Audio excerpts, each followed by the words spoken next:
Я фамилию поменяла, до сих пор не исправляет, так что... Рашид мырза, мына шайлоо кодексиндеги өзгөртүүлөр бир шайлоочуларга көбүрөөк жоопкерчилик артып койгон жокпу? Алар мисалы даяр эмес дегендей дагы бир көз карашты болуп атат да. Ошол жаңылыкты кабыл алып, анан мисалы өздөрү айтып атпайбы, келип мисалы тактаган жокпуз, көргөн жокпуз, ал тизмени кантип барыш керек дегендейчи. Анан көбүрөөк мындай жоопкерчилик аларга артылган жокпу? Анан негизи эле шайлоочулар ушуга даяр беле? Жыйынтык менен окончательно айта алабыз го.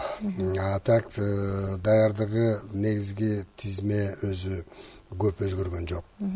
Бүгүнкү күнгө чейин баягы жамандайбызбы, эмне кылабызбы деп айтып жүрдүкпү, кандай айтып жүрдүк. Эми биздин болгон тизме ал баягы за основу деп коет эмесмин. Негизинен кабыл алганга ушу бүгүнкү күнгө чейин эмеси бар экен, основания бар экен деп айтканга болот. Эмне үчүн дегенде биз ойлогондой эмес, биз мындан көбүрөөк өзгөрүп болот деп ойлогонбуз.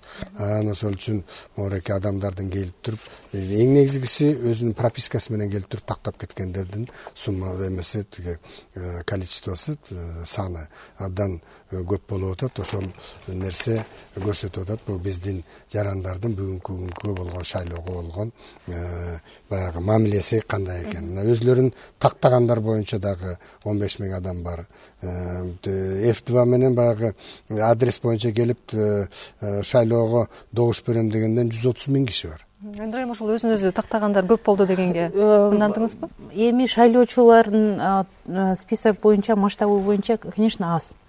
Анткени мындай чоң маалымат берилген жок негизи шайлоочуларга барып өзүңөрдү тактагыла деп көп жерлерге жетпей калды ушул маалымат. Биринчиден.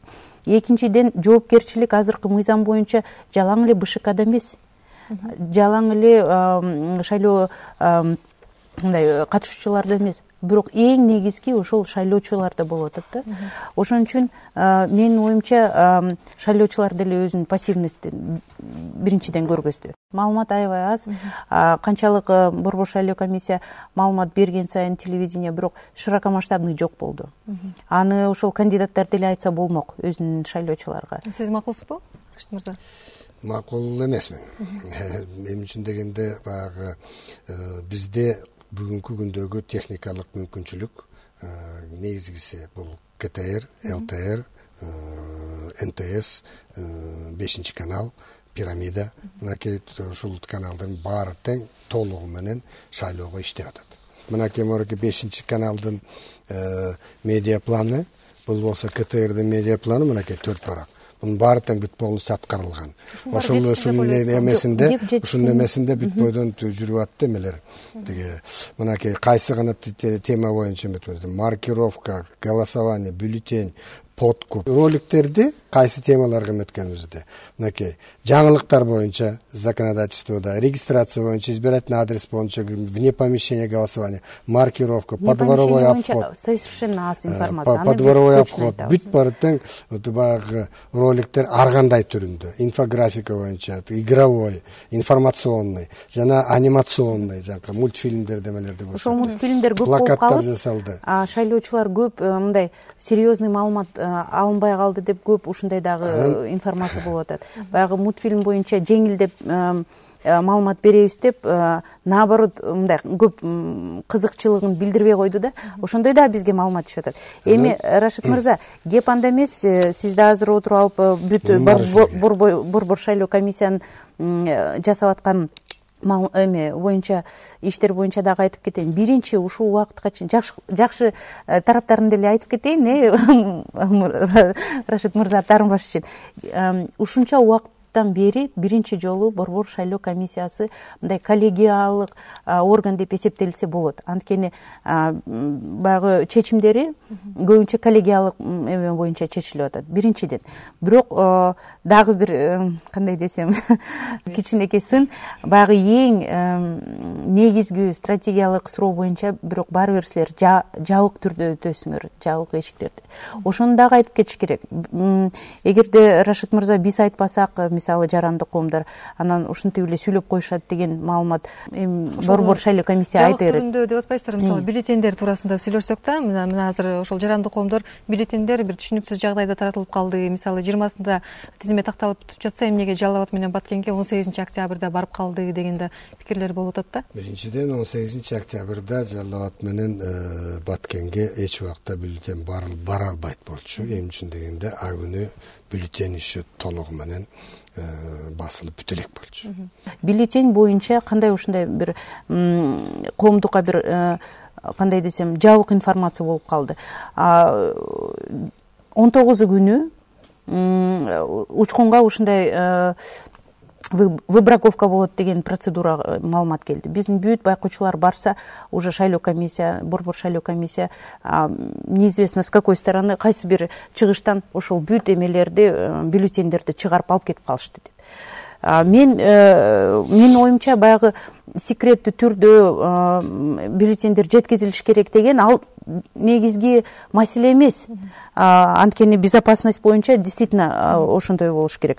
Бирок бүт заинтересованный катышуучуларга чейин ошондой маалымат болуш керек эле. Рашид мырза билет мурунку убакытта кандай бюллетень боюнча иштешкен, ошондо ачык эле процедура өткөн. Эч кандай бир кыйынчылыгы жок болчу. Өткөн шайлоо оор болгон, абалы оор болгон, бирок ага карабай а жерде жөнөкөйрөөк болчу. Үчүн дегенде 3 жыл бою такталып, 3 жыл бою апробациядан өтүп туруп, анан кийин кабыл алынган кодекс болчу. Конституционный закон мыйзам деген биз деген канча айттык, бул азырынча кое турсаңар болот эле дегендей кылып. Бирок баары бир кабыл алынып калды. Кабыл алынган законду аткарып атабыз. Бул жерде баягы жаңы реформа болгон законодательство, жаңы реформа кылынган система, анан жаңы эмел түптөлүп атат азыркы убакта. Практика на ходу. Мурун баягы жоопкерчилик аз келген соң азыр деген тизме үчүн дагы жооп беребиз. Андан кийин шайлоонун бюджетин билесиңер. Мурунку шайлоону мисалы 130 миң тегерегинде бүтүрүп койсок, азыркы шайлоо деген миллиардка өлчөмүнө эме болуп калды, соизмеримый болуп. Ошондуктан биз деген баягы жоопкерчилик түшүнүп атабыз дагы мыйзамда жазылуу норма жок. Цехке бюллетенди печать этип аткан цехке киргизип туруп, мынакей цех могу жерде, могу станокто печать этип атабыз. Мынакей Мореки Василий Иванович бул мастер, ушул печать этип атат, тигинтип атат, минтип атат деп көргөзө албайбыз. Рашид мырза, ага чейин түшпөй калайлы, анткени кеп анда эмес. Бюллетень кандай экенин дагы формасын кабыл алганбыз, бирок защитасын көргөзөтө албайбыз. Ошол үчүн биз деген баягы шайлоонун өтүшүнө кандайдыр бир шайлоо болбой калганга кызыктар тараптар бар болгонун эске алып туруп, биз деген баардык эмени эме кылып атабыз, бөгөт коюп баардык мүмкүнчүлүк болот, кандайдыр бир неожиданность болуп калбасын деп. Ошол үчүн бюллетендер кетип калды деген нерсе мындай. Бюллетень печать этилди, бүт баардык отходдорун, канча килограмм кагаз калды, канча обрезка эмнетиги бүт баарын тең, баардыгын элди чакырып туруп, килограммдап туруп, граммдап туруп, баарын тең уничтоженияга беребиз. Эми бюллетендерди баардыгын көргөзүп койсо кандай баардыгы эменин ар бир кеткен эменин теге бюллетень партиянын баардыгынын тең салмагы бар. Анан биз деген баягы ар бир кандидаттын өкүлдөрүн жана байкоочулардын биз эмени передача кылып аткан убакта территория аймактык комиссияларга катышкан укугу бар. Баары катышты көрдү депчи, бирок андай эмнеге көргөн жокпуз, билген жокпуз деп андан наразычылык. Мен айтып атам, укугу бар деп атам. Ким өзүнүн укугун реализация кылам десе, ал деген сөзсүз эмес. Биз деген эч кимге кайсы убакта территориялык аймактык комиссияга өткөрүп берерибизди жашырган жерибиз жок. Борбор шайлоо комиссия эгерде ачык ушундай информация, маалымат берсе бүт бүт участниктерге, ошончолук сөз аз болот эле да. Кеп ошондо болуп атат. Анан бул шаардан аякка кетип баратканда бул олимпийский огонь эмес. Аны деген телевизордон көрсөтүп, музыка менен сопровождать этип алып барган. Шайлоочуларды заблужденияга киргизбели. Кеп мындай баягы ачык түрдө кайсы вагон кайсы жака кетип атат деген маалымат ал эмес. Ачык түрдө информация болуш үчүн борбор шайлоо комиссиясы бүт ушундай процедураны мурунку убакытта чечип жарыя алса, жарыяга берилсе, анда ушундай сөз чыкпайт эле деген ошол маани. Рахмат маегиңиздерге. Сиздер Азаттыктын ыңгайсыз суроолору телепрограммасын көрдүңүздөр. Биз бүгүн шайлоо камылгалары туурасында сөз кылдык. Студиянын коноктору Борбордук шайлоо комиссиясынын мүчөсү Рашид Бекбасаров жана Таза шайлоо ассоциациясынын директору Айнура Усупбекова болду. Биз сиздер менен келерки шаршембиде жолугабыз. Берүүнү мен Айзада Касымалиева алып бардым. Аманчылыкта көрүшөлү.